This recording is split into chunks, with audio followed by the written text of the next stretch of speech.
everybody joining. Make sure you go follow us on our Twitter at @complete_MMA, where we have been posting a lot of crazy shit. We've been talking about the best UFC fights in history. We've been putting out our favorite fighter tournament, which in the final round ends on Friday at noon Eastern Standard Time. So you still got Tuesdays to go vote. So go do that at @complete_MMA. You can also go follow our community, MMA Complete Accumulation, which is the best way to contact us, reach us. We will always respond to everything you put out, and we have a lot of interesting and cool new topics that we've been talking with a lot of you. It's your best way to actually get on the podcast with some of your takes too. So make sure you go give that a follow, and we'll get right started with the show.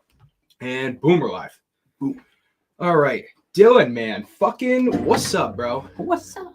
Not What's too up, much. motherfucker? It's good to have you, man. Just excited for some of the upcoming fights. Are you? We're going to get Yes. into UFC 284 in a quick minute, and I think that we're going to have a little bit of debates here. I don't know what you have in store for us. I don't know the picks that you have, so We'll I'm see. excited for it.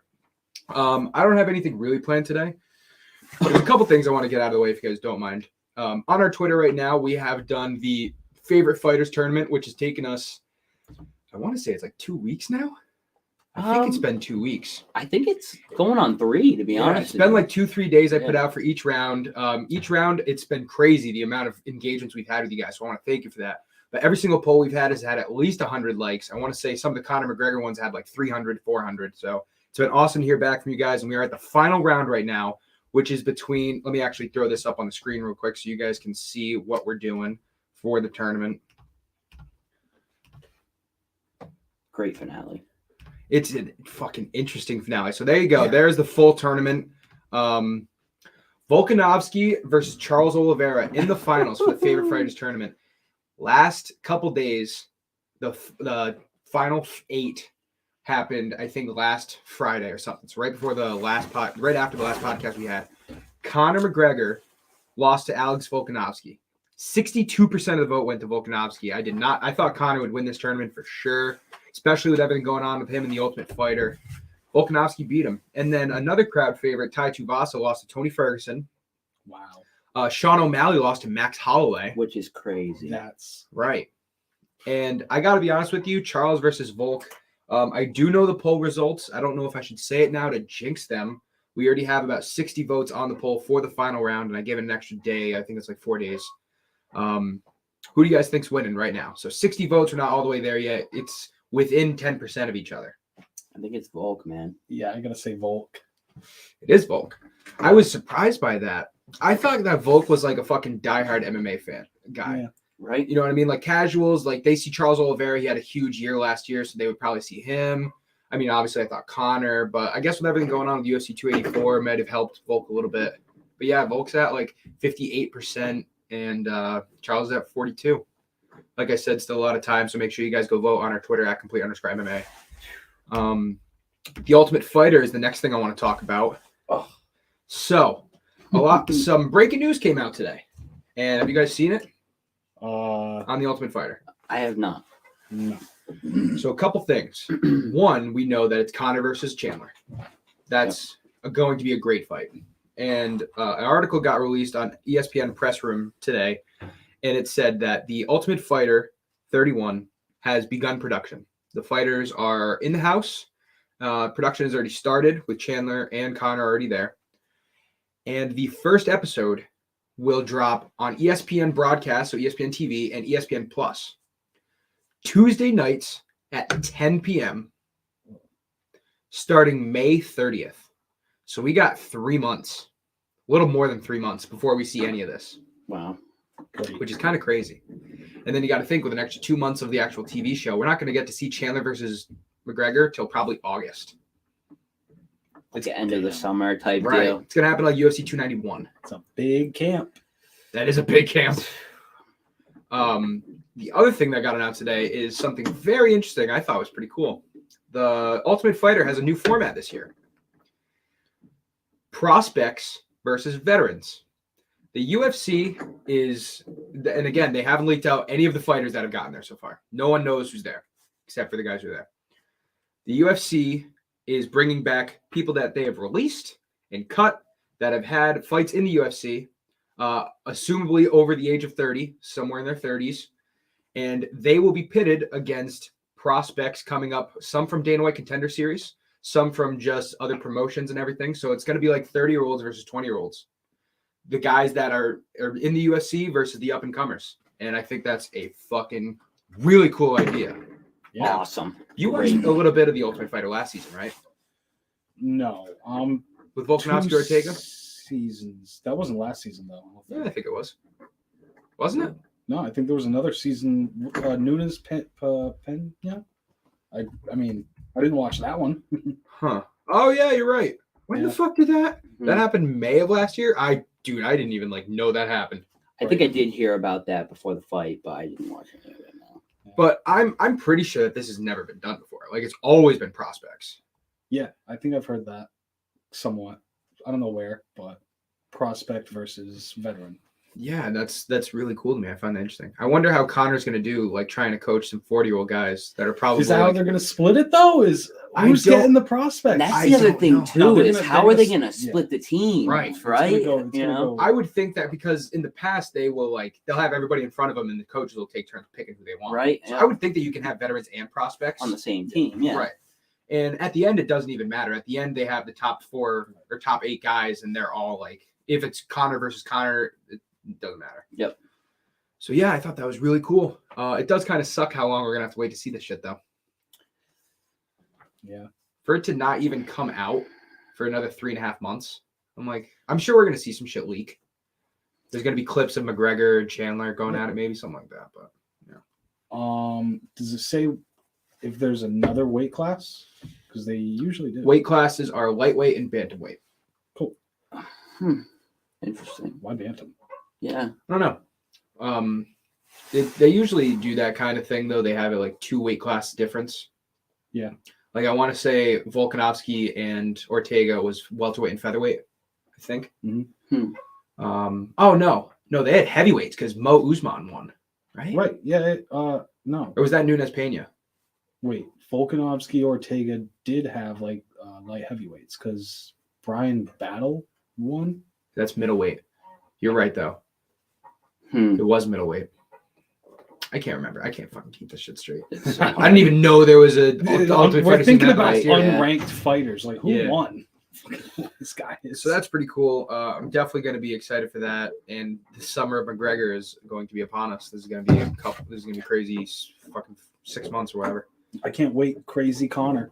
Yeah. I am excited about it, but I just hope that it works. You know what I mean? Like, I hope that he doesn't pull another of the first time when he was on Ultimate Fighter, where you know what I mean? When he didn't really do anything. He makes a big scene, and at the end, he's just like, "All right, I'm done."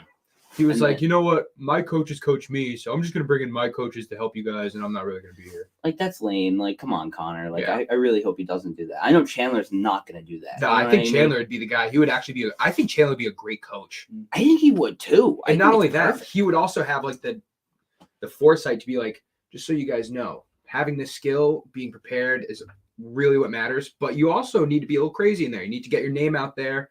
That's what Chandler does. He may not win all his fights, but all of his fights are basically fight of the night. Great promoter. That's right. That's what you got going for you with him. I wonder how he's going to be opposite of Connor, though. Like, are we going to see Chandler talking shit? I think so. I don't think it'll be on the same level as Connor. Yeah. You know what I mean? But he's still going to give it right back. I don't think he's the type to shy away.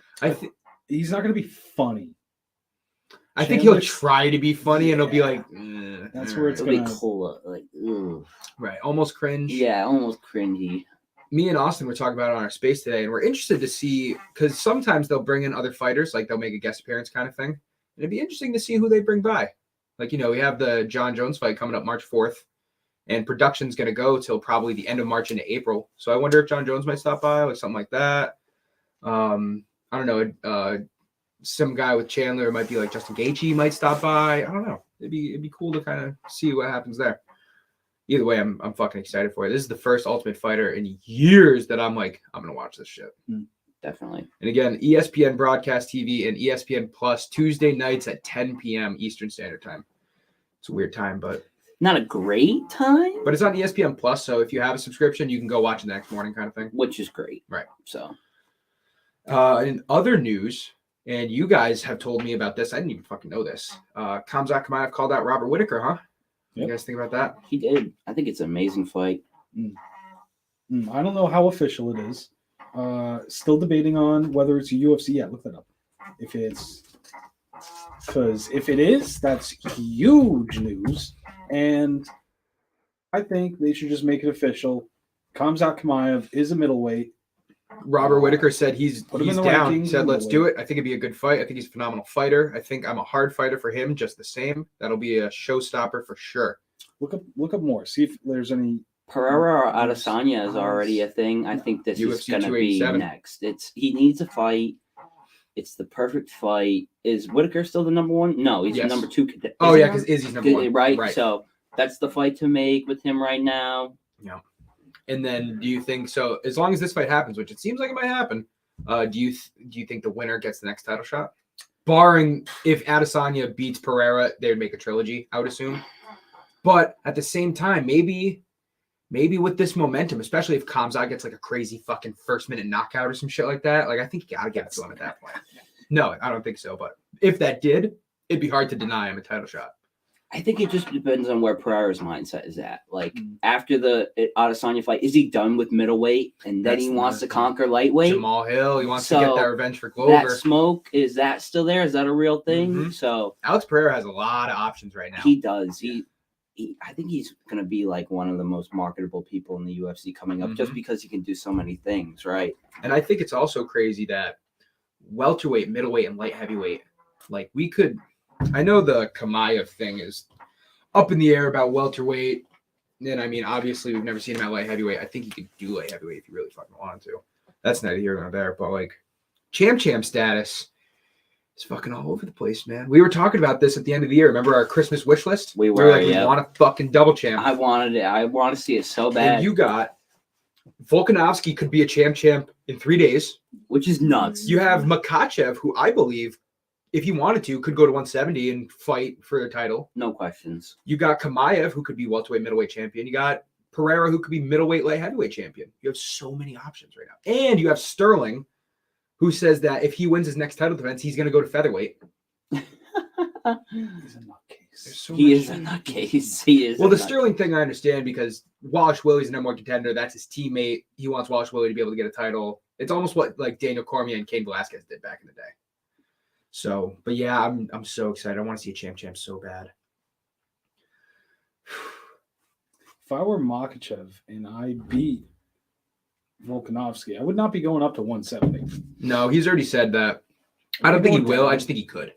In maybe 2 years' time, if he's still kicking around, I think he might. Depends on who it is, because I think Makhachev, Khabib, and that whole camp thing has like a good relationship with Usman. So if Usman was the champion, maybe he wouldn't do it, kind of thing. But Makhachev's already said that he has other plans at lightweight after he beats Volkanovski. He said, and I mean, Poirier and Darush look like great options for him. I think those are both great fights. 100%. Let me ask you this, Honestly, because Dariush is like, it's really getting hard to deny him a title shot. It is. Isn't it? even though he's boring as fuck. And the fact that Darush and Makhachev was supposed to happen last year. But Darush like tore his ACL or something. Yes, yeah. So that Or makes something a or good something. game plan. I think that there's a lot of options. Lightweight is stacked. And Charles Oliveira versus Beneil Dariush is official for UFC 280. We're on 4 now. 288? I think it's 288 in April. When they So announce that? I didn't know that. When they announce that? that was announced. That got announced the day on my birthday, the day we went up to Boston. Which was a week ago. 2 weeks ago? 2 weeks About ago. a week ago. Yeah, so that's been announced for 2 weeks. And let me ask you guys this. Dariush versus Oliveira. First of all, who do you have? Who do you think? That's going to be a 3-round fight, by the way. Because it will be a pay-per-view that I'm sure that they will have a headliner for. I'm going to go with Oliveira. Mine says Oliveira, but with the momentum, I don't know, man. Nah. I kind of think Dariush gets it. Which sucks because I would so much rather Oliveira win.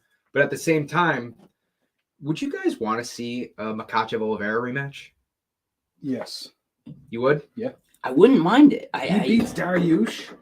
I wouldn't mind it, but then again, that fight was so fucking one-sided. Oliveira has been decent about it. He was like, I'm not going to make excuses. He was the better man. Like, he beat me. He also made something. He seemed like he'd had a bad camp and he had some kind of injury. So I don't know if that affected it. But I gotta tell you, Makhachev wiped the floor with Oliveira. Like No, I'm it wasn't not even dying to close. see that you rematch. can't even. I don't think it was a wipe the floor. Neither of their striking looked fucking on par. Like, And Oliveira is over his last couple fights. Yeah. His striking improved so fucking and much, it and it did not look good. terrible in the mock. But you got to think it's a whole different dynamic. All of a sudden, Oliveira's fighting a wrestler, and he's trying to, we know he likes to pull guard, and he doesn't mind going down, but he's always looking for that takedown. His hands are down more. He's maybe looking for level changes, so that'll affect how your striking goes. Rather, if you're fighting a Gaethje, and his striking against Gaethje or Chandler looked immaculate, Crazy. where he's just like, let's go, we're going to box, like I'm going to fuck you up standing. And then you fight a wrestler, so.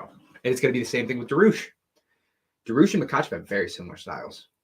Except for the fact that Darush is not as aggressive, I would say, as Makhachev. Yeah. Maybe a little bit better on the feet. I think Darush might be a little better on the feet.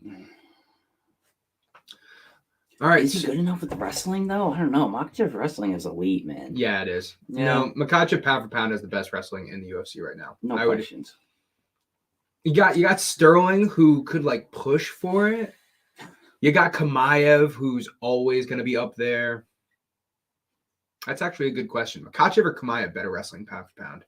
I don't think we've seen enough of Kamaev wrestling where The only thing we've seen him wrestling is against nobodies or Kevin Holland on Which- like 4 days notice when Kamaev had a 10-pound weight advantage. which I don't that's, Count that. Yep.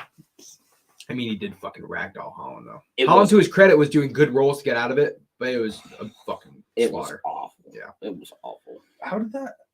Oh yeah, He was supposed to fight Diaz. right. And So it was Holland was supposed to fight Tony. Tony. Yeah. no. Right? No. Holland was supposed to fight D-Rod. and- Oh, Tony was supposed to fight Li Jingliang. Li Jingliang Who did ended Tony end up up fighting? Diaz. Diaz. Yep. Right? Yeah. Yeah. And he got tapped by out. Diaz. He got tapped by Diaz in a fight that Tony was winning clearly against Diaz. Standing, Tony was fucking up Diaz's leg. Bad. I barely remember that. I didn't really watch the fight, but Speaking of Kevin Holland, I don't know if you guys heard, but UFC 287, he's fighting Santiago Ponzinibbio. So that's some Kevin Holland news. Big favorite of the channel. Real quick, before we get into UFC 284, which is what I want to tackle next, a couple shout outs are necessary for Twitter. I don't know if you guys know this, but we had a very great week for Twitter. Our shit's been blowing the fuck up. that's awesome. Followed by Tony Ferguson. Shout out Tony. Fucking love that guy. And he also clapped back at us because we were like, we think you might retire soon. And he put a gif of someone that's like slapping Goofy. And he's like, what did the 5 fingers say? So that was cool. Got retweeted or quote tweeted by Daniel Cormier. Got retweeted by John Anik and tweeted at by John Anik. So it's been a pretty good week. We're trying to get out there. Oh, and got quote tweeted by Aljamain Sterling again. Cool. And Bilal Muhammad tweeted at us again. Shout out Aljo. Mm-hmm. Aljo has been tweeting at us. He's been doing it for a while, yeah. So Aljo doesn't get a lot of credit for Twitter. He's really active on Twitter, which is awesome. Mm-hmm. Good for him. Maybe it's because I controversially named him Fighter of the Year last year. Maybe he saw that and he was like, "Oh, I like these guys." Yeah. All right. UFC 284 this Saturday, live from Perth, Australia. The main card is going to start at 10 p.m. Eastern Standard Time, so regular time for a pay-per-view. This card's trash. I'm sorry. This card's trash. Last card Can was we trash. just say Last card was bunzo beans. Actually, it wasn't even that bad. We were watching a little bit of it. It wasn't that bad. Yeah. Da Un Jung fucked me raw. I had him on all my tickets, and he was the only one I got wrong. I would have made 4 units, and Da Un Jung did not get it done. I was so fucking mad.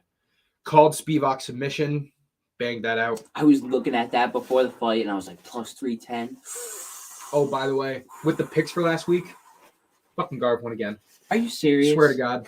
He, I don't think you had a particularly good week. No, I had a terrible week. I know that. I picked Lewis and a couple other people. So, Austin, I counted because Duho Choi and Kyle Nelson fought to a draw. So I counted that as a half for us. Yeah, that's cool. Gar got 8.5 of 11. I got 7.5 of 11, and you got 5.5 of 11. Bringing our totals to 23.5 for me, 25.5 for Austin, and 20.5 for you. I'm at 50%, bro. Every time, Fucking A. 50%. Yes, sir. So yeah, Austin is starting to inch away a little bit. We gotta catch up on him. UFC 284 is going to be where we get our fucking money back. And UFC 284, let's get into it. Dylan Furtado. Hello. Dylan Michael Who- James Furtado. How's you wait? We gotta give Volk some help on. I don't know your pay-per-views. middle name. You do because Is it James? Is it James? Okay, I just guessed. But you said Michael first. Well, 'cause your How does dad's he name's know Michael. and not know?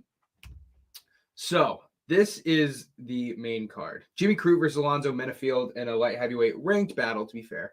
Justin Taffa versus Parker Porter at heavyweight. Sorry. Jack Della Maddalena versus Randy Brown at welterweight. Interim featherweight championship between Yair Rodriguez and Josh Emmett. And of course, the main event, the lightweight title is on the line between the number 1 and number 2 pound for pound fighters. The lightweight champion Islam Makhachev defends against the featherweight champion Volkanovski, looking to become champ. So, on a scale of 1 to 10, how much do you care about Crute versus Menafield? 10 Not being really, 10 being like it's the only thing you want to watch. 4? 4. I'm gonna give it a 4 too. A 4? Yeah. I'm gonna give it a 2. Okay. Taffa versus Porter. I'm giving that a 2. 2. 3. I got Taffa. I kinda like 100% I got Taffa. Parker Porter is like the fucking guy that everybody tries to get a win streak off of. Jack Della Maddalena versus Randy Brown. I like Madeline. I'm excited for it. I'm intrigued by this fight because Randy Brown, nobody is calling Randy Brown. Yeah, because Madeline is pretty high. Maddalena is a huge He is prospect, hype, yeah. and he has I great follow him on knockout Instagram, power. Yeah. Randy Brown has a 5-inch reach advantage, 4-inch height advantage, and he has a lot of experience. Like he's been around for a quick minute. Yeah. And Won his last 4 fights in a row. Randy Brown is like plus 350. Oh no! All right. No. Hold on. Hold on. I would click on Jack Della Maddalena because I want to see. I'm pretty sure he's got a boxing record that's fucking impressive. Boxing record? Or yeah, look up his Wikipedia and see if he's got anything outside of. Yeah, Brown has won his last 4 fights in a row. Wow. So Della Maddalena lost his first 2 mixed martial art events, and he was rattled off 13 in a row since. Just saying. It's impressive. Ooh. He also beat Amiv, who's not a bad fucking prospect in the welterweight division, and Danny Roberts, who's pretty decent. Beat them both in the first round by knockout. Liver punch for one of them. I don't know. He takes on Randy Brown. Randy Brown on a 4-fight win streak. Chaos Williams, Francisco Trinaldo, Cowboy Oliveira. His only loss since 2018 is to Vicente Luque. That's a good. That just Right. I don't know, man. Can you look up Madalena's? Yeah. Look up boxing record. I feel like I've heard that. He's 26 years old with a 15. I would doubt that he has a boxing record. He is a boxer though, like maybe. Yeah. Championships Liver and- punches was one of his last Anything? Nah, it knockouts. doesn't really look like it. Mixed martial arts career. Yeah, he doesn't have anything. Oh damn. He won Rookie of the Year last year from ESPN. Yeah. But yeah, he is now going to be fighting Randy Brown, and I gotta tell you, I almost want to pick the dog. Almost do. It's almost looking like it might be a dog situation, honestly. Yeah, but then again, this is what we thought about someone in the fucking first event of the year, and he just got creamed because we're like chasing the number, not chasing the pick. Yeah. Scale of 1 to 10. How excited are you for the fight? Which one? Maddalena versus Brown. I'm pretty excited, so I'd say 7. I was gonna give it a 6. Yeah, I was thinking 6.5, 7. So yeah, it's perfect. And then interim featherweight title shot between Josh Emmett and Yair Rodriguez. I'm gonna give this a 7. I'm giving it the 7 again. Yeah. I'm gonna give it an 8. So I like Yair. here's the thing. Interim title fight between 2 very good strikers in the featherweight division is usually really, really exciting, except for the fact that like Volkanovski beats shit out of both of them. I think that's the only thing that I'm like,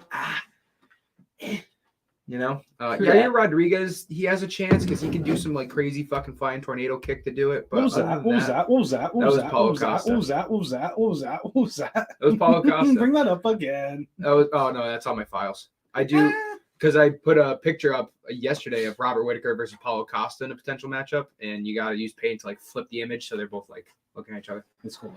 So, yeah, I'm not really like this fight's okay, I guess. I think that Josh Emmett's a little overrated as is. So I think so too. I think the line is very misleading for the fight. I feel like what are we saying for the line? It's minus 190 for Yair and plus 160 for Emmett. I don't know. That seems kind of legit to me. Look up the. Do you think it should be closer or farther away? I think it should be farther away. Okay, I It's can see just- that. Who has Look up- Emmett really fought that is good Emmett's enough? You know only what I 2 mean? wins. So he took like a 3-year layoff. His Yeah. only 2 wins since he came back was Dan Ige, who has fallen by the fucking wayside, and Calvin Kattar in a fight that most people said Calvin Kattar should Cavalier have won. won. Look So up the featherweight rankings and how many people fuck up Josh Emmett. Fuck up Josh Emmett? What do you mean? Yes. like in the top 10. You in mean? the top? Oh, like who would Where- beat Emmett? Yeah. Yeah. All right, let's play this game. Volkanovski, definitely. Holloway, definitely. Yep. Yair, we think so. Yep. Ortega Yeah, I would think say yes. so. I would probably say does, yes. especially if Ortega can get him down. Now, The Josh what is Emmett, that? that, right? Is that 4 or 5? what? Is that Ortega's four? 5. That's Josh four. Ortega's 3. Oh, including Volkanovski, that's 4. Oh, yeah, 4. 4 people. Arnold Allen. Yes. I think mops him. I like Arnold Allen. Yep. Who is fighting Max Holloway in a main event in May or in April. I think Arnold Allen beats the shit out of him. So It's getting funny now. Keep going. Korean Zombie would lose to Josh Emmett. I think Korean Zombie's one knockout away from being retired. Yeah. It's yeah, all right, close, that's- Personal that's- favorite? that's it's true. close. Yeah, that's true. That's a stand-up war, bro. Yeah, it's a war. That's a stand-up war. Okay. Give him Calvin Kattar just beat him arguably, so I would say Kattar. Giga Chikadze, Pretty That's close. close. That's Really? close. he's a Close. fucking Close. wild card. He's Yeah. a wild card because he knocks people out with liver kicks and he does like crazy combos. So that's a, you know what? Just to give him one. All right. All right. I'll yeah, give fine. Chikadze That's like a barely to Emmett. 50-50, I'll give 60-40. him. I'll give him one with Chikadze and Qatar because Qatar fucked up Chikadze, made him look bad. Topuria fucks up Josh Emmett. I'm sorry, Taporia Taporia. mops the floor Yep. with him, no questions at all. Mobstar Evlov is a 16-0 fighter in the UFC wrestler. I think he really mops him up too. Yes. Mosvar. Bryce Mitchell. Ooh, Now we're getting Ooh, there. okay. Now we're Maybe getting. Josh Emmett beats Bryce Mitchell. And Sadiq Youssef, Dan Ige, Anton Barboza, Alex Caceres. Alex Caceres is an option. I like Alex Caceres. He's coming up. Watch out for that name. I don't know the name. Yeah. So Josh Emmett would be 4 of the top 15. We'll give him like 5 or 6. And he is ranked the number 5 prospect. It's tough. Yeah. He's taking a dive soon. It's gonna happen. There's By too the much way, good competition. Rodriguez went 5 rounds with Max Holloway and like won 2 of them. So I'm sorry. I'm like I said. I just don't think the line is as as one-sided as it should be. yeah. Yeah. it's But Josh not- Emmett has some wrestling ability. I think that there's a thing that no one has really talked about. Josh Emmett might bring Yair to the ground. which would be And interesting. Yair does not have great ground. He is okay. He is decent enough to get by ground game, Yeah. but not against a good wrestler. Mm. Especially a guy like Emmett, who I'm pretty sure is going to come in a good 5-6 pounds heavier than him. Emmett's strong. He looks like a beast Yeah. when he's in there. He looks jacked. All right. Main event, boys. Islam Makhachev defends his lightweight title against Alexander Volkanovski. First of all, It's fine. okay. This is how I'm going to get into this. Alexander Volkanovski with a win puts himself in top 4 UFC fighters of all time. That's what I'm going to say. Could be debated. If he beats Islam Makhachev, I'm ready to say that he's better all time than Khabib. Just throwing that out there. I think he's already vastly underrated. I would put him at like my number 7 already. Yeah. He's never lost in the UFC. I know it's crazy. He's on an 18 fight win streak from before in the UFC into what he's doing. Beat Max Holloway 3 times standing, which nobody fucking does. Poirier did it. Conor did it in 2013, and Volkanovski did it 3 times. Volkanovski has a bigger reach than Makhachev. That's so weird. Really? Because That's Makhachev, so Really weird. because interesting. Makhachev is like 6 inches tall, like 5 or 6 inches taller than Volkanovski, and Volkanovski has a 1 inch reach advantage. That's crazy. I will also say, and this might be bait, this might be fucking hoopla, this might be gobbledygook, but Islam Makhachev says that he wants to show the world that he can strike, and will try to stand with Volkanovski. Weird. Googly gotcha. It totally is. Yeah, it's cap. Cap. Cap. I think that's complete cap. cap. I'm calling 2 minutes. Cappers. He goes without trying for a takedown, and that's conservative. And that's it. That's funny. He That gets being pieced said, up with 1 3-piece with a combo Mhm. with fries, and that's it. he's going for the Soda level. and shake. It's done. Yeah. That being Soda said, shake Islam no. Makhachev is minus 410. Alexander Volkanovski's plus 320. Alexander Volkanovski, number 1 pound for pound in the world, plus 320. Fucking rugby player. Used to weigh 200 pounds. And that's what I think is a really cool thing too, is that he can bulk up to almost light heavyweight, right? Yep. But like, But then again, that's when you're getting into like, listen, if he's 5'6", I know he's 5'6". so He's tiny. 5'7" on a good day. And now you're gonna say, was that the Johnny Walker? Whoa, can't do that. Now you're gonna say like, ooh, I don't know how much he could do, but I think he could, because I really am such a huge Volkanovski fan. I think he can do fucking anything. That man, I believe, could strike with almost anyone in middleweight.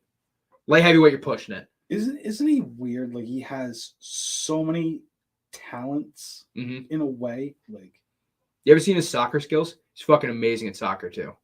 that. He does like Crazy. he fucking juggles it. He'll go around the world. He'll do bike kicks. Like he's really nice at soccer too. And he also just happens to be the fucking most testosterone built alpha male in the UFC. Yeah. What At is it? 5'6". What 5'6". drives a person Short to man do syndrome. that shit? Yeah. He's the great Alexander the Great. Who do you guys think wins? And how? In what round? I mean, looking at just the stats and the actual way it's going to turn out, it's all Makhachev. Mm-hmm. It's Makhachev. He's gonna win. He's gonna take him down. He's so much bigger. He's gonna out wrestle him. I think that So what? Makhachev's going to come into the octagon at the time of the fight like a good 10 pounds heavier, which is a huge factor. 10 pounds heavier. I think he's gonna come in a lot. Well, heavier Volkanovski was than saying last week that he was 175.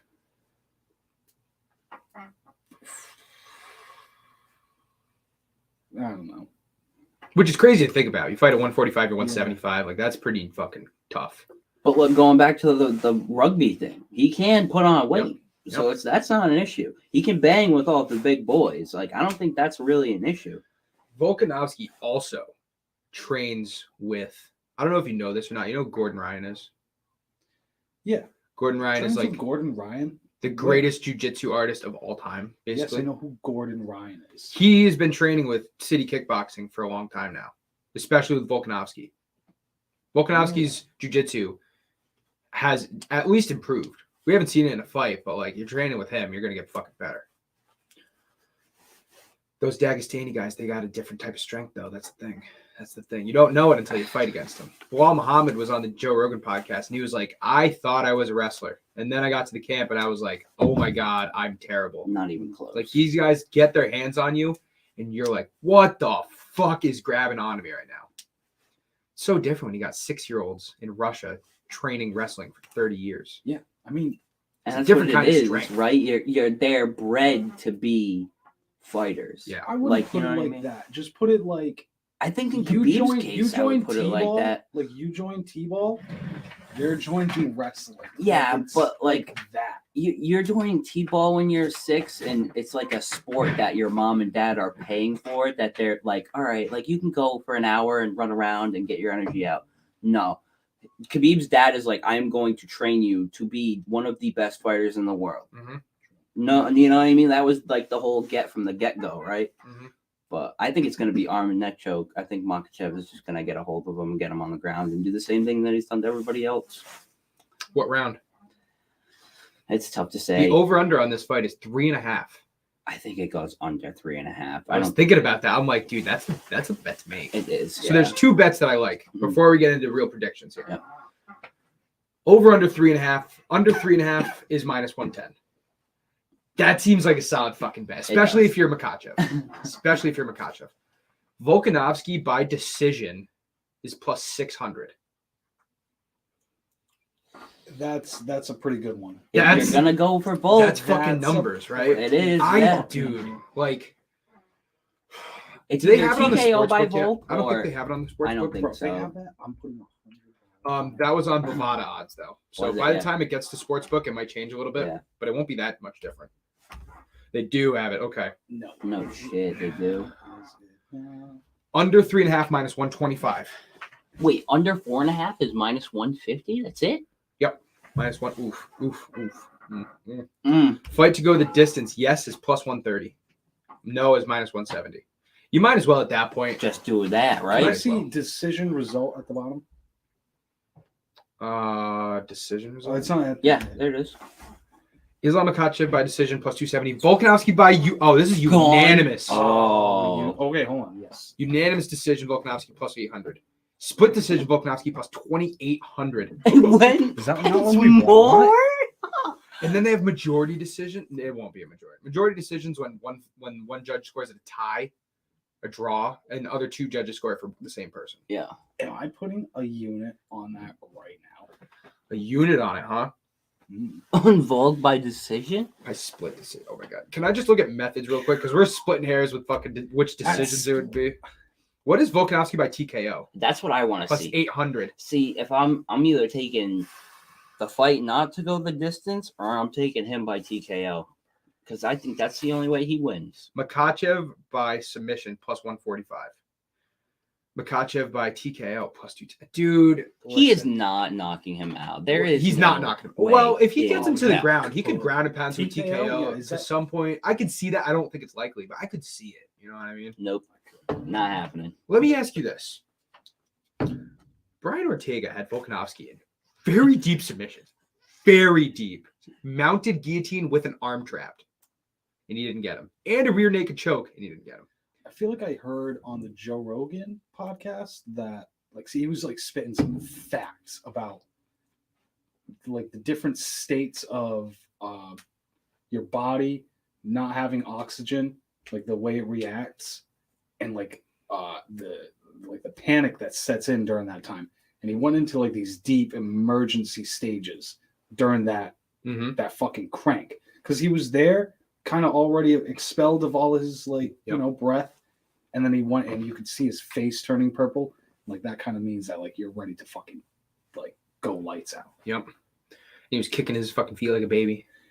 He's What does that do? squirming. That's He's like, Funny thing that people. I do. think all he was trying to do, I'm pretty sure at that moment, I he think was just trying to get pumping Ortega up more on his body. Because the more you get up, the more you can get your arm out, the more they just lose position, you can kind of slip out of it. I don't know. But I could assume so. That seems logical to me. sick though. As someone who is not a fucking I don't even have a white belt in jiu-jitsu. Like, you know, I'm not He's not a talking shit tapper. here. no, He's not. he is not going to tap. I He's think it's going much to more likely Volkanovski goes out. 100%. submit. Better Mhm. hope he does not get a hold of his arm in a Kimura. I wonder if you can bet on that.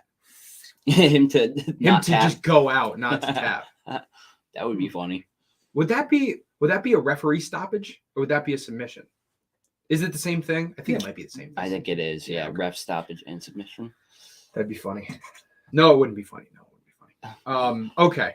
The only thing that I have to say with the Ortega thing is that Makhachev is way stronger than Ortega. No, He's question. way stronger, but Ortega, it's tough to say because those Dagestani guys got a point. Sometimes jiu-jitsu is a little overrated.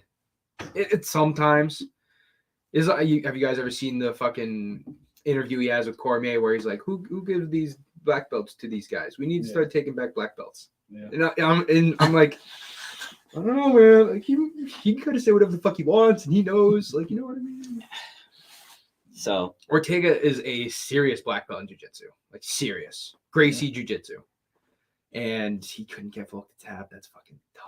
and we're talking about Ortega at what 145, Yeah. right?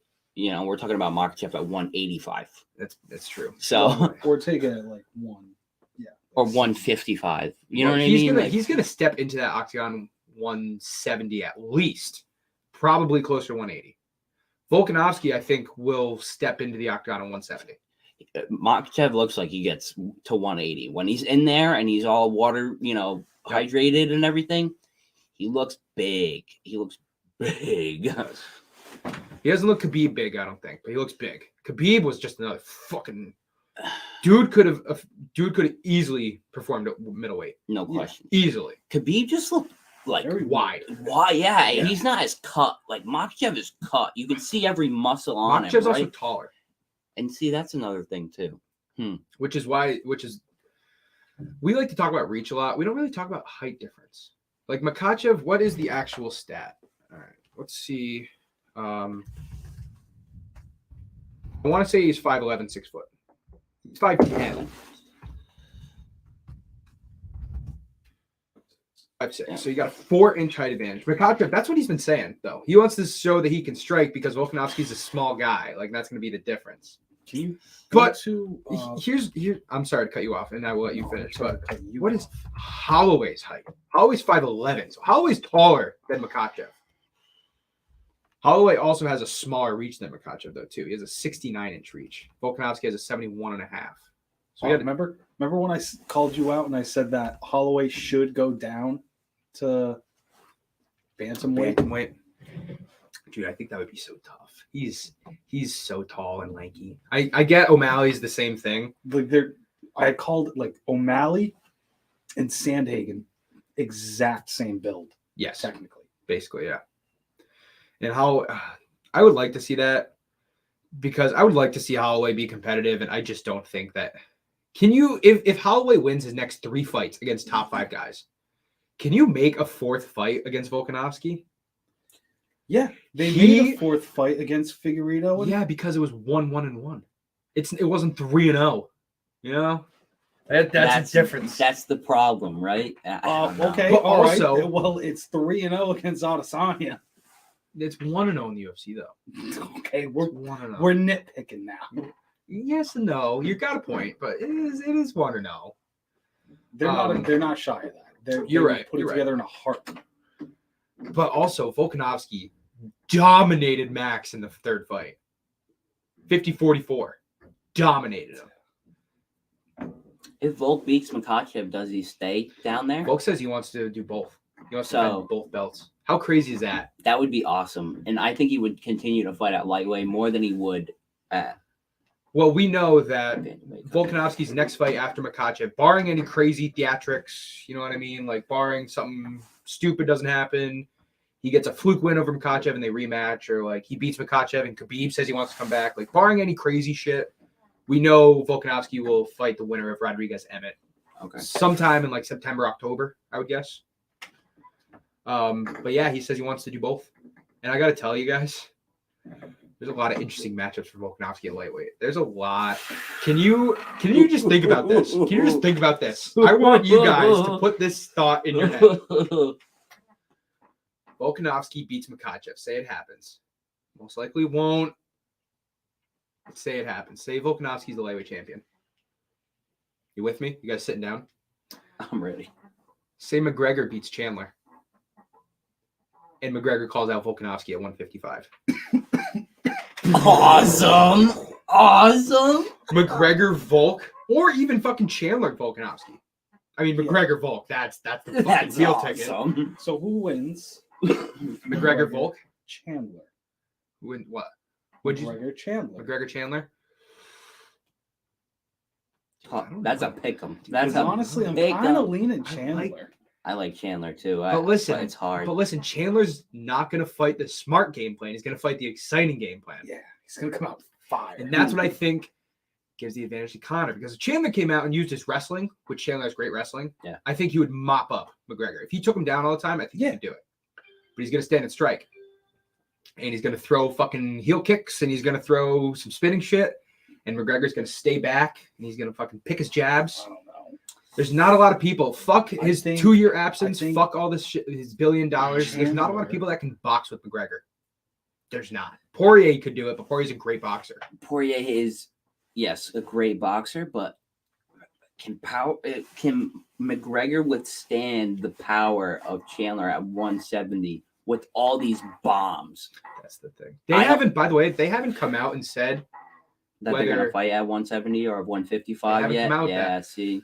I don't think Conor wants to get down to 155. I think either. Chandler's game for 170, so it makes sense. I don't think Chandler's probably bulking up, but yeah, sorry. Yeah, no, dude, Chandler 170 is a brick shit house. And I mean, yeah, he's a brick shit house at 155. Right. Yeah. So he's gonna be throwing bombs. He's also on a 2-3 fight lose streak. Chandler? 3. Or- Well, No, he just beat Tony. yeah, he beat Tony 2 fights ago. Was that 2 fights? Oh, yeah, because he lost to Poirier. Yeah. Poirier, Oliveira, Gaethje. Chandler is 2-3 in the UFC. Beat Hooker and Tony. Yeah. Lost to Oliveira, Gaethje, and Poirier. All of those fights, every single one. The Dan Hooker fight wasn't fight of the night because it only lasted a minute. It was knockout of the night, though. Yeah. Chandler is so exciting, man. I think Volkanovski mops up either one of them, by the way.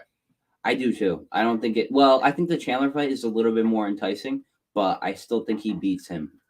Well, here's my thing: that if we see what Volkanovski can do against taller people, if he's now fighting someone his same size, and it's not going to the ground, I think there's very little chance that you could beat Volkanovski. His striking is on such another fucking level. Like we did the thing with featherweights, who could beat Emmett. Is anybody beating Volkanovski? Anybody?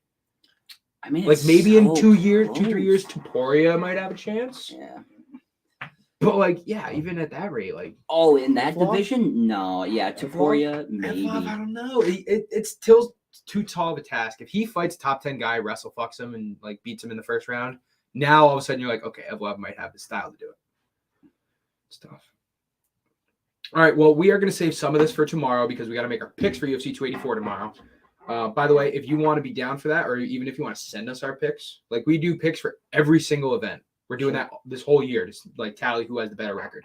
So if you want to do that. But I want to save a little bit so we can talk about this. We want to talk about it with Austin too. We'll be here tomorrow. And I got one thing that I want to end the show on because I've been doing it all day on Twitter. Oh, not that.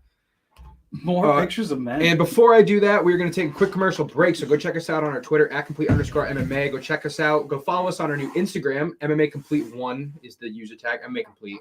Go check out our Twitch, Complete Sports. Go follow Fans Only Sports and their many social medias. We will be right back with our final segment, MMA Complete's top 5 favorite fights in UFC history.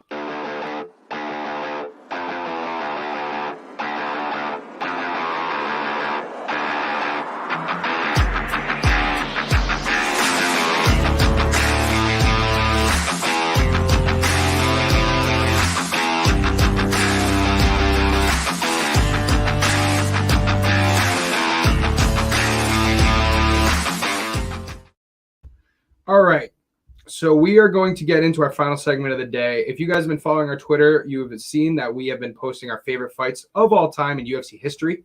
I'm going to rattle off our top 20 through 5 for you guys now. Feel free to disagree. I don't know if you guys have seen this at all. Number 20, Poirier versus Holloway 2. Poirier won by unanimous decision. Robbie Lawler versus Carlos Condit, in one of the oldest fights that we have on here, which was a split decision win for Robbie Lawler. Yuri Prochazka versus Glover Teixeira in 2022, which was the fight of the year last year. George St. Pierre making his return to middleweight to beat Michael Bisping for the middleweight title. Dan Henderson versus Michael Bisping, which had one of the best beefs in UFC history, followed by one of the best knockouts in UFC history. Do you know this knockout at all? The fucking bomb. The overhand right, the H-bomb. Have you ever seen this? It's the scariest. I'm going to show it to you after. Michael Bisping gets knocked stiff. Cold, huh? Stiff. And he throws a hammer fist right after for good measure. Maybe I have seen that. I probably have. Volkanovski versus Holloway 3 comes in at 15, one of the most one-sided, greatest striking exhibitions I've ever seen. 14, we have Chael Sonnen versus Anderson Silva 1, where Chael Sonnen dominated Anderson Silva like he'd never been dominated for 4 rounds, and then Anderson Silva got a triangle choke to win. 13, we have Adesanya versus Pereira in 2022 as well. A great fight ended by a crazy knockout to dethrone one of the pound-for-pound greats. Number 12, we have Gastelum versus Adesanya. The first true test for Adesanya in the UFC. It was a very close fight until Adesanya 10-8'd the 5th round to win the interim championship and eventually become the middleweight champion. Number 11, Figueiredo versus Moreno won. In my opinion, the best of their quadrilogy by far. We also saw the best dick kick in UFC history in that fight. That shit was fucking painful. That shit was And it started painful. one of the best rivalries in UFC history. Number 11. Number 10 is where it gets juicy. Number 10, Kamaya versus Burns again happened last year. Second fight of the year. This was just thrill from the beginning to the end. And it showed us that Khamzat Chimaev, who before everybody was like, he looks great, but let's see how he does against good people. And then we were like, okay, he's a fucking top guy. Number 9, Chandler versus Gaethje, 2021 fight of the year. One of my favorite. Arguably could have been higher on the list. If it was a 5-round fight, I think it would be. But in the 3rd round, they got really gassed. And like the first 2 rounds were nuts. So crazy. But the 3rd round was like they were just tired. Number 8, McGregor versus Diaz 2. For obvious reasons. There's a lot of McGregors coming up, by the way. Such There's a a lot of great McGregors fight. in the top 8. Really? Not a lot. There's like 3, I think. Even still. No. No, I think there's actually only 2. I think there's only one more McGregor fight after this. Yeah. But that was the spectacle. The trash talking went 5 rounds. It was a very compelling fight, but all the whole backstory behind it was even better. Number 7, Weili Zhang versus Joanna Jędrzejczyk. The best women's fight in UFC history, bar none. Joanna Jędrzejczyk had a grapefruit on her forehead afterwards. Freaking big. Oh. Weili Zhang became her first championship win, started all that. Number 6, bias for me because I'm a fucking huge Colby homer, is Usman versus Covington 2 because of the fact that Covington fucking it went a time when Usman was unbeatable and he got knocked down in the first 2 rounds and then he came out, won rounds 3 and 4 in Madison Square Garden. It was electric and it's just one of my personal favorite fights I had on the list. So now we're gonna get into top 5, and I usually have a nice little a banner for it or something like that. So I'm gonna show you guys the top 5, but pretend like you're only seeing one at a time. So when you're like, ooh, oh shit, no way. All right. All right, so here we go. Number 5. We have McGregor versus Khabib. That's my number 5 fight of all time. Ooh. Just because, Oh. listen, that is the highest selling pay-per-view ever.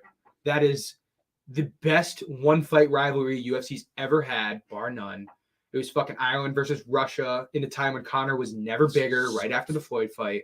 It was ridiculous. So that's number 5.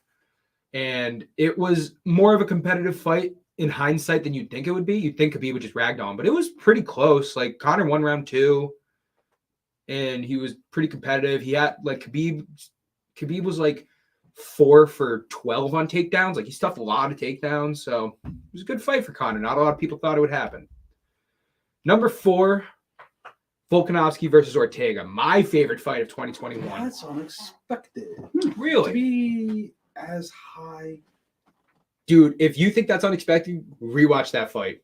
I rewatched it making this list. That fight is a banger because Volkanovski wins round 1. He wins round 2. You're like, oh shit, all right. Ortega gets bloodied in the 3rd, and then that fucking guillotine. You're like, holy shit, Volk's gonna tap. What the fuck? He's not tapping. Oh my god. Well, that's what I'm saying. Like I And like Ortega- it good back and forth, like 1 round. But the 2 5th round, Ortega's bloodied the fuck up. Like it was bad. He almost quit on the stool. Ortega wins the 5th round. Ortega outboxes Volkanovski in the 5th round. And you're like, dude, what? Like, did Volkanovski lose? Like, what the fuck? Crazy fight. Such a great fight. UFC gave the fight of the year to Chandler Gaethje. I did not agree with that. For MMA Complete's Watch second that one. annual superlatives, we did give it to Volkanovski versus Ortega. So there's a little bit of history for you there. That's probably Volkanovski's toughest championship defenses, right? Yeah. I mean, Well, the second fight, his first defense in the second fight against Max was the closest, I think, on the cards. Yeah. It was a split decision win for Volk. And a lot of people, including at the time myself, thought that Max won the fight. Very fucking close. Is this OG Gravy Master Goof Garth? uh-oh, Almost on the dot at 8 o'clock. What's up, bud? there he is. good. We're ending the show with the top 5 fights of all time. Top 5 favorite fights of all time. Number 5, Conor versus Khabib. Number 4 Probably number what? That's number 5. for favorite fights, not the best fights, favorite fights. Oh. Number 4, Volkanovski versus Ortega. Is this like all time? You said favorite No. fight versus best fight. Like that's a weird clause. Well, because if you want to go best fights, there's like easy options, and you can find lists for that anywhere.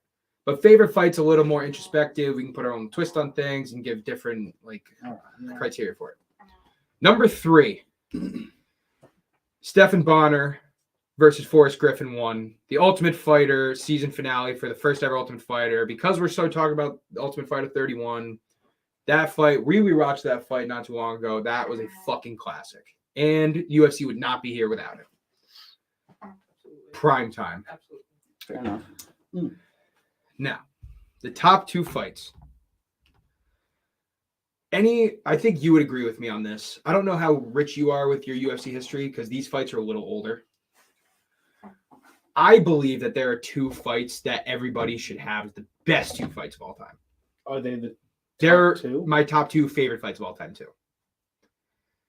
And I will give you both of them now, and you can tell me what you think is number 1 and number 2. Favorite fights. Well, What? You got any guesses here? No. Top 2 best fights of all time. Go.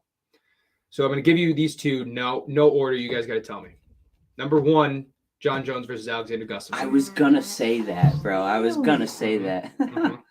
Yeah. If I were making a best fights of UFC history, I put that at number 1. Was that them 1 or 2? Because The first one. The first one. Number 2, Rory McDonald versus Robbie Lawler 2. It's a sick one. Do you know the fight I'm talking about? See, no, I don't know that. You will one. That's never fine. see a more broken nose than you saw in this fight. No, because both of them Yeah. More bloody bad, both huh? of them lose their noses. Like, look that up. Like, to the point, like, I'm not even kidding you. Both their noses are gone. It's gross. Is there a good like Yeah. actor for? And they had the stare off in between rounds. He has the mohawk. Yes. The other guy has the mohawk Yes, during this. this Maybe was I have this was GSP's protege. Protege. Yeah. Is there like a quick little highlight video? This is You a got 30 30-second seconds. video I can do real quick. I think that's just the pics of them. Get out of here. What is he doing? Bum looking What ass. is he doing? He's like, hey, do you have $2? I gotta pay. Oh, wait, fucking wait. smoke." Here it is. Okay. Okay. Oh, that's them. This is the stand-up in between. Damn. One of the bloodiest wars in That's UFC history. awesome. For the welterweight title in a time when Robbie Lawler was having amazing fights. The Carlos He was Condit the fight top, and the right? Rory McDonald fight happened within 4 months of each other, and they're both on my top 20 list. Mhm. All right, so number 2, I have this fight: Rory McDonald versus I figured Robbie you would Lawler. put this one at 2. number 2 and you put Alexander and John Jones at number 1. I mean, what can you say about those 2 fights? The They're Jones-Gustafsson wars. fight. They're war. They're great fights. When you look at all the backstory, and it's not even about the John Jones bias, which I'm sure it kind of is, but like the John Jones trained for 3 weeks for that fight, was doing cocaine benders a month before this fucking fight. Gustafsson came out, was the first person to take down John Jones, by the way. I don't know if you knew that. First person to I knew actually that. put up a fight against Yes. John Jones, really. John Yeah. Jones, a lot of people, listen, if John Jones wasn't John Jones and the champion, the decision might have gone the other way. Yeah, the judges Probably. might have just been like, you didn't like beat him, so we got to give it to John. We've seen that before in a lot of fights. And that fight was fucking amazing, dude. And this fight, if you've never seen this fight, it's totally a great fight to rewatch. I definitely am going to go back It and watch ends. it. Yeah. It ends with Rory McDonald touching his nose just to like, because they do that to get the blood out of the nose. And he just touches it and he goes down. He's like, oh my God, I just felt how fucked up my nose is. Whatever happened. He goes down, his fight's over. Huh. I mean, restart the video and watch. Did you see him fully restart? Spits. Watch him spit the. Oh, yeah. Look Nice. at that. Oh, yeah. Dude, that's Spraying stare it everywhere. That is that's probably one of the greatest UFC stare downs. Besides the Pro Cop one, that's Mhm. pretty gnarly. the best mid-fight stare down. Oh yeah, That's no so good. questions. That's awesome. All right, so that is my top 20 fights list. I hope you guys enjoyed it. It took me a little bit to piece all that together. Did a lot of work on it over the last couple days, and I'm going to be releasing an article on it soon, so you can go check out our Twitter for that. It will be pinned, and that's going to do it. I've had a nice little talk today about the Ultimate Fighter. Talked about Chimaev versus Whitaker. Did you see that Khamzat Chimaev called out Robert Whitaker, and Robert Whitaker said, "Let's do it"? Yeah, I did see that. And UFC 284 will be this weekend, and tomorrow we'll be making our official picks. Did I tell you that you won last week again? Did I? Yeah. The train. I don't know what else to say. So that's going to do it. I hope everybody had a good time like we did. Dylan, good fucking having you back on here, man. Absolutely love being here. So that will be it for us until tomorrow, where you can check us out again at @complete_MMA and our many socials. And until then, guys, have a good night.